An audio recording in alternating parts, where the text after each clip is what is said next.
Kwa tunapenda kutoa pole kwa watu wote ambao wameathirika na mikusanyiko ama vurugu zilizotokea.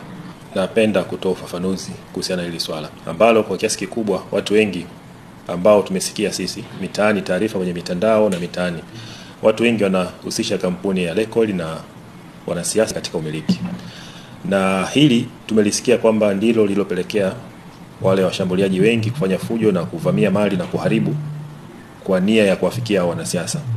Lakini kimsingi tunaomba ieleweke kwa Tanzania wote kwamba kampuni ya Lake Oil ni mali ya Mtanzania mzao anaitwa Ali Awadhi, na hana mahusiano yoyote wala hana uhusiano wa aina yoyote ule na wanasiasa ambao wanawataja.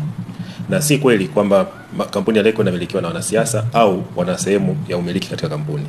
Hii ni kampuni yake mwenyewe na amekuwa akijenga, na sisi wengine wafanyakazi wake wa zaidi ya miaka 16 hivi sasa tunafanya kazi hapa. Tumekuwa ni mashuhuda wakubwa wa kufanya kazi kwa bidii, kwa kujituma usiku na mchana, na tumefanya kazi kwa muda mrefu. Tumekuwa tukishuhudia kampuni ikikua kidogo kidogo kuanzia chini mpaka tulipofikia hapa.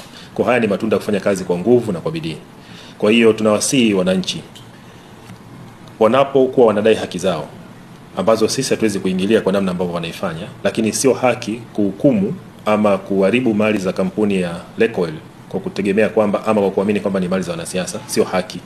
Hawatutendei haki, hasa sisi ambao ni wafanyakazi ambao tunafanya kazi kwenye kampuni kwa muda mrefu na tuna mchango wetu mkubwa. Na mpaka sasa kampuni yetu ina wafanyakazi zaidi ya 8,000 ambapo asilimia kubwa ni Watanzania. Na kwa uchache tu vituo ambavyo vimechomwa moto Tanzania.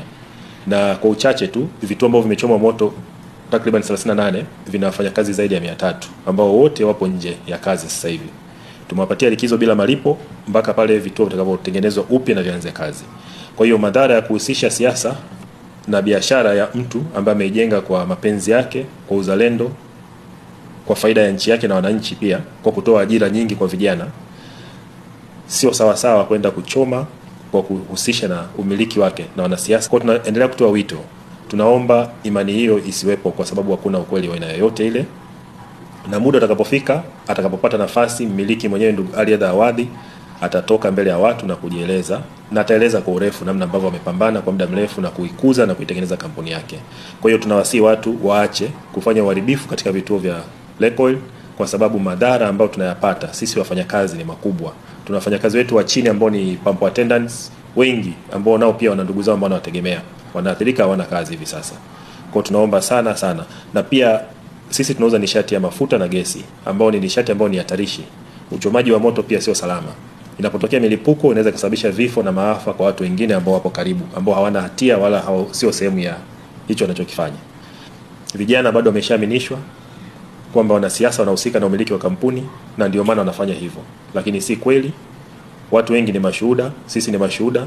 Kampuni ya Lake Oil ina wafanyakazi wengi wa Tanzania, kila mtu anajua jinsi tunavyofanya kazi na mmiliki wake mwenyewe jinsi anavyofanya kazi na kupambana usiku na mchana.